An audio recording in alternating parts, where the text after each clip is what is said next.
Well, turns out I'm going to be talking about Capcom sooner than I thought. The question is, where do I start with these guys? Alright, they're the people who are responsible for series such as Street Fighter and Mega Man. Sure, they've made crap tons of other games, but it's just those two that people know the most. However, there's one series that I'm forgetting about. That's right, the Capcom vs. games. The games that pit Capcom stars past and present against whatever Instagram troll they gotta beat the crap out of. And there are two of these games, Capcom vs. SNK, and I will talk about SNK because Jesus Christ SNK, and Marvel vs. Capcom. Now, where am I going with all this? Well, I'll get to that. I already mentioned that most Capcom fans only knew Street Fighter and Mega Man, but it was thanks to this game that some Capcom fans were given a little arcade action. This game introduced characters like Morgan from Darkstalkers, Jin from Cyberboss, and Captain Commando from Captain Commando. There's one that stood out to me, however, and that's Strider from Strider, an arcade game from 1989. Between most of Capcom's unknown intellectual properties, this seems to be the one that gets the most love. It's got ports on the NES, the Genesis, even got a sequel on the PS1. Sure, I could have talked about the other three, but I have reasons for not doing so. First, there's Captain Commando. There's a port on the SNES and the Japanese PS1, but do I look like the kind of Asian that can pull 400 fudge bucks right out of my anus? And what about Cyberbots? Seen a port on the Saturn, but I don't have one, and I can't figure out how to emulate one either. As for Darkstalkers, to be honest, I really don't care about Darkstalkers. Well, the fact still stands, and I'm still doing Strider. I originally wanted to look at the arcade version of this game, since I had access to it thanks to MAME, an arcade emulator. But everything went down the second I brought out the recording software. No picture, only sound, and I can't work with that. So I got myself a Genesis emulator and did it that way. Also, sorry about all the footage that has my mouse in it. I'll explain that later. Anyway, let's get into this. You take control of a man named Strider, the pinnacle of all anime nerds. Look at that, he even jumps like one too. Why in the sewer system would this guy wear Shizz like that in order to kick someone's ass? Well, besides jumping like a drunk dude on LSD and looking like a fool, Strider is one versatile Asian. He can cling on to and climb walls, he can slide, and he's got his sword, and that sword's got great range and damage. Plus, he's also got these capsules, which will either give him a robotic animal buddy wreck someone's Shizz, an upgrade for his sword, or Japanese letters that heal. How in numerical value radiation is this supposed to make sense? Am I supposed to believe that this dingleberry gets his energy from learning crap? Come on, give me some of that Japanese Shizz, give me some of that sushi, rice balls, udon, soba, gyoza, squid, dog, cat, goddammit, the wonton soup! Strider wouldn't have been given these badass things if there weren't enemies to fight, and there are enemies to fight, but unlike twinbee, these enemies are in places that actually make sense. For example, wolves are found in blizzards, battle tanks are found in battleships, and forests have shrooms.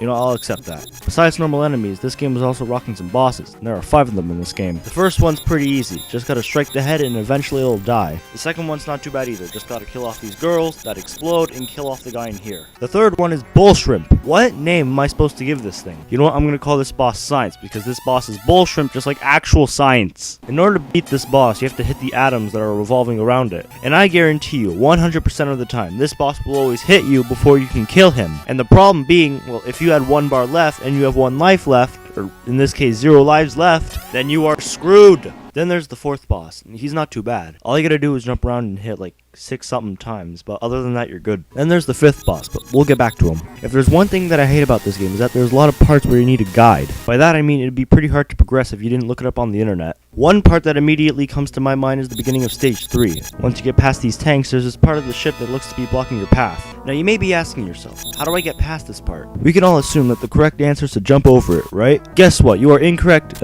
than white people on grade 12 physics tests. So I keep at this until I realize that I gotta destroy it.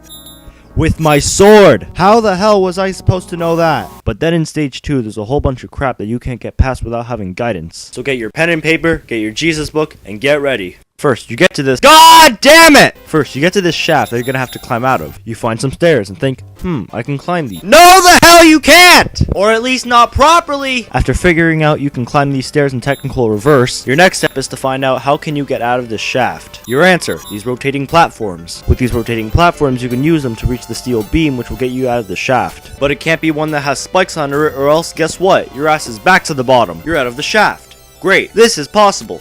Great, guess what? You're not done yet! Now you gotta deal with this dude. If you don't, you can't progress. One problem: this guy won't die the way you want him to die. To kill him, you gotta do one of 2 things. Number 1, kill him with an upgraded longsword, which you'll receive at the beginning of the stage. But if you died right after you hit the beginning of the shaft, you can't backtrack because you just hit a checkpoint. So that leads us to option number 2. Jump around like a hyperactive child who's just been given 16 pounds of pixie sticks and arrow and sugar in order to seek out extremely precise patterns that will ultimately lead to striking 1 hit of the enemy, which will need 2 more hits in order to finish off, causing permanent depression and social digression. Once you're done that, you're not finished! Now you have to run down the slope that's planted with bombs. Only problem is everything. Even if you only hold right, Strider will sometimes stop for no reason. But why though? Why? And once you get to the bottom, you have to know to jump at the last possible second. So once you find out that you have to jump, finally, you're done. Okay, are you done?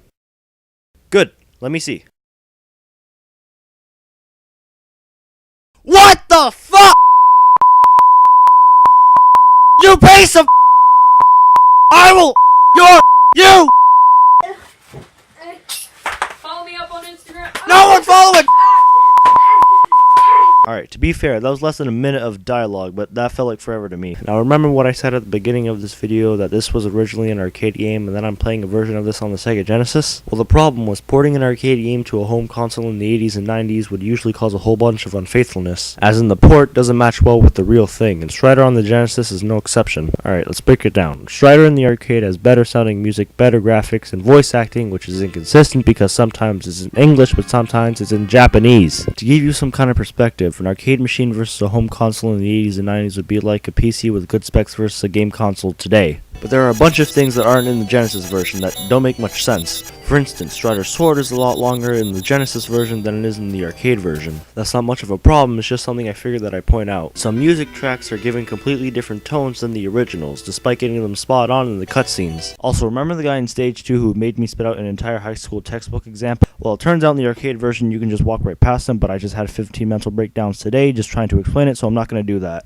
This being an old game, there's bound to be some glitches, and Strider on the Genesis is no exception. There aren't many, but there's always one that I remembered. In Stage 2, after you get past the slope, there's this tower that you have to climb. Once you climb the tower, you have to wait for this helicopter to come and pick you up and take you to the next part of the level. However, one time when the helicopter tried to pick me up, it just left and I died. What, did they realize they were picking up the wrong person, or are they just incredibly racist? We're picking up passenger 226. Dude, he's Asian. No! Oh my god! What the hell? Move! Ah! Ah! Beyond all the things that I've sort of ranted about this whole time, there's not much left to talk about. I mean, I can mention the graphics, they're pretty good. I can mention the soundtrack, it's not bad. But there's one thing that I have to mention that no matter how much counseling I receive, I cannot get over it. Ladies and gentlemen, let me introduce to you the epitome of the 22 floors of genetically deformed, politically incorrect super hell, Stage 5. This stage can be summed up as your science teacher giving you a 2-hour math test the day school starts. But the Asian that normally sits right next to you ends up getting sick, and the other Asian sitting right next to you says, "God damn it," while the Asian sitting behind you tries to look off your paper, and the fact that there's no Asian right in front of you, that means you're screwed.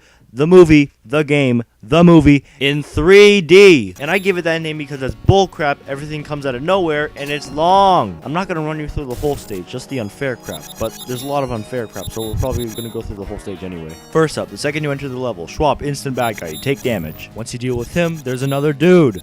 With other dudes. Alright, these two parts aren't too hard to begin with, so let's move on. What? You gotta be kidding me! Can I walk 5 feet in front of my face without getting violated? No, I can't. Apparently I can't. You wanna know why? Because this is Stage 5. Jumping ahead past these vines, now we're at the anti-gravity section. Here you have to run down the slope and jump at the bottom to get to the other side. Now doesn't that sound familiar? Only this time instead of piles of bombs trying to stop you, everything's trying to stop you. And if you take a hit, you go all the way down to the bottom and die and restart. Once you're done that, you have to jump over these poles, climb up here and deal with this dude again. This is another big problem that this stage has. This stage loves to use a whole bunch of other crap that were from other stages instead of making new shiz. I say that because afterwards you have to deal with this glowing ball with orbs that was from Stage 1. Then there's the textbook guy from Stage 2. Then you gotta deal with Metallic King Kong, who is also from Stage 2. And Metallic Godzilla, who's actually new. Also, this fight is bullcrap. You can kill Godzilla all you want and he'll just respawn, but when you kill King Kong, he actually dies. So, what the hell? Then you gotta deal with the Stage 4 boss again, and the Stage 1 boss again, but in a different way. You ride the dragon into the next part of the level, but you have to kill him at the same time. Again,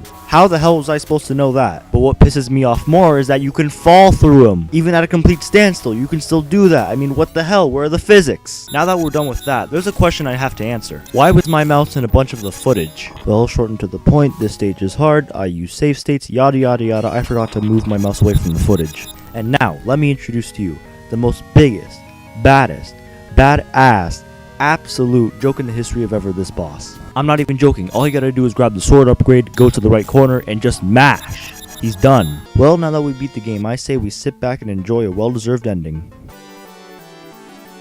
Is that it? That's all he does? He just flies? And you see, Shizz?